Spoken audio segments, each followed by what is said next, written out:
Irrigation శాఖ మంత్రి ఉత్తమ్ కుమార్ రెడ్డి మనతో ఉన్నారు. ఆయనతో మాట్లాడదాం. గడిచిన 2-3 రోజులుగా ఉత్తమ్ కుమార్ రెడ్డి చూసినటువంటి శాఖనే ప్రధానంగా హైలైట్ గా కనపడుతుంది. ఉత్తమ్ కుమార్ రెడ్డి గారు, మీరు ఎప్పుడు అనుకోలేదనుకుంటా, ఎప్పుడు రోజు గడిచిన వారం రోజుల నుంచి వివాదాల్లోనే ఉంటున్నారు మీ శాఖ. మీరు అసలు ప్రిపేర్ అయ్యిరండి అని మీరు, ప్రిపేర్ అయ్యిరండి అని హరీష్ రావు. ఇంతకీ ఎవరు ప్రిపేర్ కావాలి సార్? సరే, మీ టీవీ ఛానల్ ద్వారా తెలంగాణ ప్రజలకందరికీ కూడా, తెలంగాణలో ఉన్న ప్రతి ఒక్క పౌరుని కూడా నూతన సంవత్సర శుభాకాంక్షలు తెలియజేస్తూ, మరి 2026 సంవత్సరంలో ప్రజలందరూ కూడా సుఖంగా సంతోషంగా ఉండాలని చెప్పి కోరుకుంటున్నాను. నేను నిన్న హరీష్ రావు గారి ప్రెస్ మీట్ చూసి నిర్ఘాంతపోతున్నా. హరీష్ బ్రదర్, చాలాసార్లు ఎమ్మెల్యే గెలిచినావు, మరి నువ్వు కూడా ఇరిగేషన్ మంత్రిగా ఉన్నావు. మరి మీరు ప్రెస్ మీట్లో ఇరిగేషన్ మీద మాట్లాడేటప్పుడు ప్రిపేర్ అయ్యి రావాలమ్మా. ప్రిపేర్ కాకుండా వచ్చి ఏదో డాక్యుమెంట్ చూసి ఏదో ఆరోపణ చేసి ఏదో డిఫేమ్ చేయడం ఇది సరైన విషయం కాదని హితవు పలుకుతున్నా. మీరు నిన్న మాట్లాడిన విషయాల్లో మీరు ఏం డాక్యుమెంట్ చూపెట్టినరు? ముందు ఈ డాక్యుమెంట్ చూపెట్టినరు. ఇది ఎప్పుడు డాక్యుమెంటు? జూలై 25. ఇందులో ఇది ఏం document? CWC, central water commission లో 12 డైరెక్టరేట్లు ఉంటాయి. ఒక డైరెక్టరేట్ ఇంకో డైరెక్టరేట్ రాసిన ఇంటర్నల్ కమ్యూనికేషన్. దీనికి ఏమీ సార్థకత లేదు, no sanctity for it. CWC as a whole, central water commission, which is the apex body for water in this country, వాళ్ళు మాకేం రాశారంటే, ఇది 4th December 2025. ఓకే, ఏం రాశారు? As on date, no in principle consent has been given to pre feasibility report also. Pre feasibility report కి consent ఇచ్చిన తర్వాత DPR submit చేయాలి. డిపిఆర్ అప్రూవల్ తర్వాత ప్రాజెక్ట్ అప్రూవల్. ఇందులో చాలా స్పష్టంగా CWC has very clearly stated, మనకి మేము కన్సెంట్ ఇవ్వలేదు. దేనికి? ప్రీ ఫీజిబిలిటీ రిపోర్ట్కి ఇవ్వలేదు. దాని తర్వాత స్పష్టంగా ఈ రెండో పేజీలో మీరు డిపిఆర్ తయారు చేయడానికి కూడా మేము అనుమతి ఇవ్వలేదు అని స్పష్టంగా తెలియజేశారు. ఇది 4th December. This is signed by mister Neeraj Kumar Sharma, central water commission. Okay, central water commission, department of water resources. మరి అదే విధంగా యాజ్ అన్ అడిషనల్ ప్రికాషన్ మేము డిసెంబర్ 2వ వారంలో సుప్రీంకోర్టులో రిట్ పిటిషన్ వేసి ఆ డిపిఆర్ ప్రిపరేషన్కి, ఆ ప్రాజెక్ట్కి స్టే ఇవ్వాలని చెప్పి సుప్రీంకోర్టులో కూడా రిట్ పిటిషన్ వేయడం జరిగింది. మేము ఆ రిట్ పిటిషన్ ఇచ్చిన తర్వాత సుప్రీంకోర్టు క్రిస్మస్ న్యూ ఇయర్ సెలవులు వచ్చినాయి. First working day is 5th January. 5th January రోజు చీఫ్ జస్టిస్ ఆఫ్ ఇండియా కోర్టులో ఐటమ్ నెంబర్ 11గా మా writ petition against Polavaram Nallamalla Sagar project is listed before chief justice of India. మరి మీరు ఎందుకు చేయలేదండి? మీరు ఇంతకన్నా మాట్లాడినరు, హరీష్ రావు గారు స్వయంగా మాట్లాడినరు. సుప్రీంకోర్టు మీరు ఎందుకు పోలే? సరే, ఈ కేసులో ఎందుకు ఇంప్లీట్ కాలే? మరి మీకు మనసులో ఒకటి ఉంటుంది, బయట ఒకటి ఉంటుంది. మెయిన్గా చారి ఏంటంటే 10 ఏళ్ళు అధికారంలో ఉన్నారు వాళ్ళు. ఏందో అసలు ఈ తెలంగాణ రాష్ట్రం అంటే మా రాజ్యం అనుకుంటున్నామో, మేమే అధికారంలో ఉండాలి, ఇంకేమైనా ప్రభుత్వం ఉంటే ఓరవలేకనో జలసీయో మరి ఏందో, కానీ ప్రిపేర్ కాకుండా ఏదో కాగితం తీసుకొచ్చి ఏదో బదనాం చేయాలంటే ఎట్లా?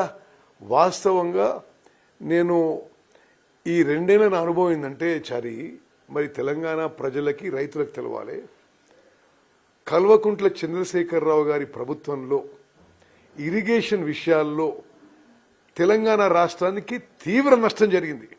ఇప్పుడు అనేక సందర్భాల్లో మరి ఆనాటి వైఎస్ఆర్ కాంగ్రెస్ లీడర్ ఎమ్మెల్యే రోజా గారి ఇంటికి పోయినప్పుడు స్వయాన కేసీఆర్ గారు గోదావరి నదీ జలాలు మరి రాయలసీమ తీసుకుపోయి రత్నాల సీమ అని అన్న విషయం కూడా ఆన్ రికార్డ్ ఉంది. ఆ వీడియో కూడా మేము మళ్ళీ రిలీజ్ చేస్తాం. చాలాసార్లు గోదావరి నదిలో వరద జలాలు ఆంధ్ర వాడుకుంటే తప్పైందని మరి బీఆర్ఎస్ ముఖ్యమంత్రి మంత్రులు అనేక సందర్భాల్లో చెప్పిండ్రు. అది ఆ రికార్డు కూడా మీకు రిలీజ్ చేస్తా. అసలు ఈ పోలవరం బంకచెర్ల ప్రాజెక్టు రాయలసీమకి నీళ్లు తీసుకుపోవాలని అంది ఆ జియో ఆ వర్కులు అన్ని వాళ్ళు ప్రభుత్వంలో ఉన్నప్పుడు మొదలైనవి. మేమొచ్చి దానికి అబ్జెక్షన్ చెప్పడం మొదలుపెట్టినాం. ఇది ఉల్టా చోర్ కొత్వాల్కు డాంటే అన్నట్టుంది మీది.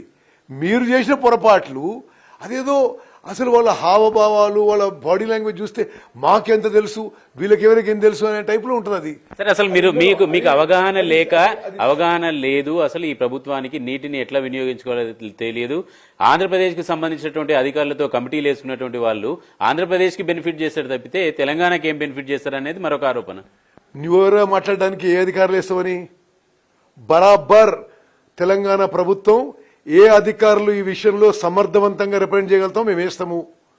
అది నువ్వు దాని మీద మీను మీ ముఖ్యమంత్రి కేసీఆర్ జగన్మోహన్ రెడ్డి గారితో పలు సందర్భాల్లో హలాయి బలాయి చేసి తెలంగాణలో కృష్ణా గోదావరి నదా జలాల్లో అన్యాయం చేసినప్పుడు మీరు అసలు అంటే అన్యాయం చేసి మీరు ఇప్పుడు ఎవరో అధికారులు ఆఫీసర్స్ ఆర్ అవర్ రిప్రజెంటేటివ్స్, ఇది మా బాధ్యత, తెలంగాణ హక్కులు కాపాడేది, మీరు ఎవరు పెడతాం అనేది ఇది మేము డిసైడ్ చేస్తాము. మీరు ఎవరో అధికారులు పట్టుకొని పేర్లు పెట్టి ఆ అడగోలుగా మాట్లాడడం ఇది తగదు హరీష్. ఇది మీకు కనీసం మినిమం ఇది ఆ కన్వెన్షన్స్ ప్రొసీజర్స్ తెలవాలి. దే ఆర్ ఓన్లీ రిప్రజెంటింగ్ అస్. నేను చాలా కేటగారికల్ చెప్తున్నా, ఐతనాథ్ దాస్ గారి పేరు మీరు పదే పదే తీసుకొని ఇది తప్పుడు విధానం మీరు అవలంబిస్తున్నారు. హీఈస్ రిప్రజెంటింగ్ అస్. ఏమైనా పొరపాట్లు జరిగితే వీఆర్ రెస్పాన్సిబుల్. మేము చాలా కేటగిరీకి చెప్తున్నా, కృష్ణా నదీ జలాల విషయంలో గోదావరి నదీ జలాల విషయంలో అంతా తమరికే తెలిసినట్టుగా పదే పదే మాట్లాడొద్దు. మీ హయాంలో జరిగిన అన్యాయం అసలు ఏందండి? మీరు గోదావరి నదీ జలాలు ఇది సముద్రంలోకి ఎందుకు పోతున్నాయి? మీ 10 ఏళ్ల పాటు మీ మొత్తం బడ్జెట్ ఎస్టిమేట్స్ 17,72,000 కోట్లు. మీరు ఇరిగేషన్ ఖర్చు పెట్టింది 1,84,000 కోట్లు. అసలు గోదావరి నదీ జలాలు మీరు సరిగ్గా ట్యాప్ చేసుంటే మనకి కేటాయించిన 968 టీఎంసీ సరిగ్గా యూటిలైజ్ చేసుంటే ప్రాజెక్టులన్నీ లైన్లో తీసుకొచ్చి ఉంటే మరి అంత నీళ్లు సముద్రంలో పోదు కదా. ఇది తెలంగాణ ఉపయోగిస్తలేదనే సముద్రంలో పోతున్నది. అది మీ వైఫల్యం కాదా? అరే మీరు 10 ఏళ్ల పాటు ఉండి దేశంలో దొరికిన అప్పులను తీసుకొచ్చి అది ఎక్కడ పోయినాయో దేవునికే తెలుసు. ఆడ ప్రాజెక్టులు మాత్రం ఒక్కటి కూడా కట్టలే. సరే, ఇంకో విషయం, ఇప్పుడు బనకచెర్ల ఇష్యూతే కాకుండా 45 టీఎంసీలకు పాలమూరు రంగారెడ్డి విషయంలో కూడా డిపిఆర్ వెనక్కి పంపించేదాకా ఈ ప్రభుత్వానికి ఇరిగేషన్ శాఖ మంత్రికి సోయి లేకుండా ఉన్నాడు, వీళ్ళందరూ తోలు తీస్తా అని చెప్పేసి కేసీఆర్ కూడా అన్నారు. కేసీఆర్ కూడా అలాగే చెప్పాడు. మీరెందుకు 45 టీఎంసీలకే కన్ఫైన్ కావాల్సి వచ్చింది? ఇది మరి తెలంగాణ ప్రజలు ఎవరు తోలు తీస్తారో వాళ్ళు నిర్ణయిస్తారు. మరి 2023 అసెంబ్లీ ఎలక్షన్స్ లో ఎవరు తోలు తీసినరో, మరి 2024 పార్లమెంట్ ఎలక్షన్స్ లో ఎవరు తోలు తీసినరో, మరి ఇవన్నీ ఆ టైప్ ఆఫ్ భాష నాకు అంత ఈజీగా రాదు. బట్ ఏది నోటికి వస్తే మాట్లాడడం కరెక్ట్ కాదు. అసలు ఆ 45 టీఎంసీ అనే లెటరు చారి ఇంగ్లీష్లో ఉంది, నువ్వు చదువు. మేము గతంలో వాళ్ళు ఇచ్చిన జియో ప్రకారమే వాళ్ళు ముందేం చేసిండ్రు, సుప్రీంకోర్టులో పోయి 7 టీఎంసీలు డ్రింకింగ్ వాటర్ సరిపోతాయని చెప్పి వాళ్ళు అక్కడ రిటర్న్గా ఒక అండర్టేకింగ్ ఇచ్చిండ్రు. మేము వచ్చిన తర్వాత వాళ్ళు అంతకుముందు ఇచ్చిన జియో మేరకు ఏమని ఇచ్చింది జియో, 45 టీఎంసీలేమో ఇది పాలమూరు రంగారెడ్డి ప్రాజెక్ట్కి, 45 టీఎంసీలేమో ఇది సేవింగ్స్ ఇన్ మైనర్ ఇరిగేషన్ వాడుకుంటాము, 45 టీఎంసీ ఇది Godavari river diversion water diversion విషయంలో వాడుకుంటామని వాళ్ళు జియో ఇచ్చిండ్రు. ఆ జియో కూడా నేను కాపీ ఇస్తా. ఆ జియోకి అనుగుణంగానే మేము వచ్చిన తర్వాత కూడా ఫాలోఅప్ చేసినాం. దానికి CWC central water commission apex body of water in India వాళ్ళు మాకేం రాసినంటే ఆ 45 టీఎంసీ సబ్జుడీస్ ఉంది, అది Krishna water dispute tribunal 2 justice Brijesh tribunal ఉంది, సుప్రీంకోర్టు జడ్జ్ బ్రిజేష్ ట్రిబ్యునల్ ఉంది, దాని విషయంలో ఇప్పుడు మేము చేయలేము మరి అని వాళ్ళు లెటర్ రాస్తే, సరే అది ఫేజ్ 2గా తీసుకుందాము, ఇది అట్లీస్ట్ ఈ 45 టీఎంసీ మీ చేతులు ఉంది కాబట్టి ఇది కేటాయించండి అని చెప్పి మేము ప్రొసీడ్ అయ్యాను. ఆ లెటర్ ఇంగ్లీష్లో ఉంది. మరి ఆయన ఇంగ్లీష్ సరిగ్గా చదువుతున్నా, నేను చదువుతున్నా, మరి చారి గారు మీరే ఆ లెటర్ చదివి మేమేమన్నా అసలు ఏమీ తెలివితేటలు ఇది ఏంటిది, ఇది మాకు తెలియదు అయింది ఇది అంటే మాకు తెలియదా 90 టీఎంసీ ఈజ్ పాలమూరు రంగారెడ్డి అని. అసలు మీరు పాలమూరు జూరాల వదిలిపెట్టి పాలమూరు రంగారెడ్డికి పోవడమే మీ కుట్రబుద్ధికి నిదర్శనం. Jurala is at 100 meters higher and Srisailam అంటే జూరాల కంప్లీట్లీ తెలంగాణలో ఉంది.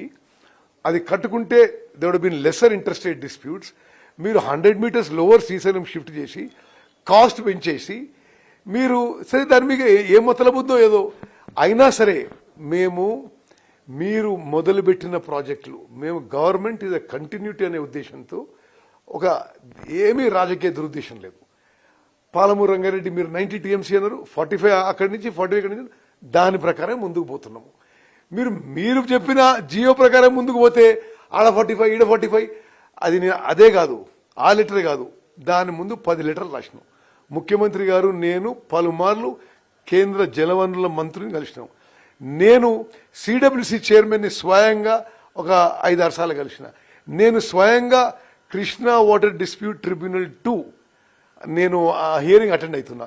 సుప్రీంకోర్టులో వాటర్ రిసోర్సెస్ వాటర్ లొకేషన్ నుంచి అన్ని కేసులు అటెండ్ అవుతున్నాం.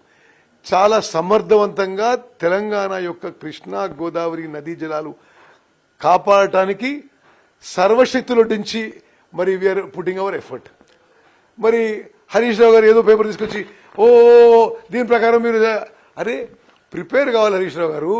ఏదో పేపర్ దొరికితే ఉరికొచ్చి ఏదో మాట్లాడితే ఇది సరైన విషయం. సరే సందర్భం వచ్చినప్పుడు వాళ్ళు నీళ్ళని మీరు నీళ్ళని ఎజెండాగా మారుస్తున్నారు, పబ్లిక్ ఇష్యూస్ ని డైవర్ట్ చేస్తున్నారు అనేటువంటి చర్చ కూడా నడుస్తుంది సార్. గత అసెంబ్లీ సమావేశాల్లో కూడా కృష్ణా వాటర్ ప్రాజెక్టులు అన్నిటి మీద కూడా మీరు ప్రజెంటేషన్ ఇచ్చారు, చెప్పారు, అయిపోయింది. మళ్ళీ ఇప్పుడు కూడా మళ్ళీ అదే ఎజెండాని తీసుకురావడానికి ఏంటి అసలు? వాళ్ళకి ఏముందంటే 10 ఏళ్ళు గవర్నమెంట్లో ఉండి అసలు ఈ తెలంగాణ మా రాజ్యం, ఇదంతా అన్ని విషయాలు మాకే తెలుసు, మేమే వెళ్తాం అని వాళ్ళు అనుకున్నారు. కానీ తెలంగాణ ప్రజలు 2023 అసెంబ్లీ ఎలక్షన్స్లో కానీ 2024 పార్లమెంట్ ఎలక్షన్లో కానీ ఇచ్చిన తీర్పుకి శిరస వహించండి. ఏమన్నారు, 10 ఏళ్ల పాటు మీరు చేసింది చాలు, మీ ఘనకార్యం చాలు, మీరు కథం పెట్టించిన తెలంగాణని. ఇప్పుడు కాంగ్రెస్ ప్రభుత్వానికి కాంగ్రెస్ పార్టీకి అవకాశం ఇచ్చింది. చారి గారు on the eve of 2026 new year నేను స్పష్టమైన ఒక ప్రకటన చేస్తున్నా. ఈ 5 ఏళ్ల పాటు మా కాంగ్రెస్ ప్రభుత్వం ఇరిగేషన్ సెక్టార్లో కానీ ఇరిగేషన్ ప్రాజెక్ట్స్ విషయంలో కానీ ఇరిగేషన్లో కృష్ణా గోదావరి నదీ జలాలు తెలంగాణ హక్కులు కాపాడటంలో కానీ చరిత్ర సృష్టించబోతున్నాము. నా భూతో నా భవిష్యత్ అనే విధంగా ఇరిగేషన్ విషయాల్లో తెలంగాణకి న్యాయం చేసే విధంగా అన్ని ఫోరంలో పోరాడతాం. ఒక్క చుక్క నీళ్లు తెలంగాణకు వచ్చేది మేము ఎక్కడికి పోనివని చెప్పి కూడా మాటిస్తున్నాం. Thank you sir, thank you very much. మొత్తానికి నీటి యుద్ధాలు అయితే కొనసాగుతున్నాయి 2 రాజకీయ పార్టీల మధ్య. రేపు అసెంబ్లీలో కూడా ఇదే అంశం ప్రధానంగా ఫోకస్ చేయబోతున్నారు. ఎక్కడ కూడా తెలంగాణకు జరగాల్సిన నష్టాన్ని ఎప్పుడు బేరీ చేసేది లేదు, అలాగే తెలంగాణకి వచ్చేటువంటి ప్రతి నీటి చుక్కను కూడా వినియోగించుకుంటామని చెప్పేసి మంత్రి ఉత్తమ్ కుమార్ రెడ్డి చెప్తున్నారు. కెమెరామెన్ ఎస్తో చారి, ఎన్టీవీ, హైదరాబాద్.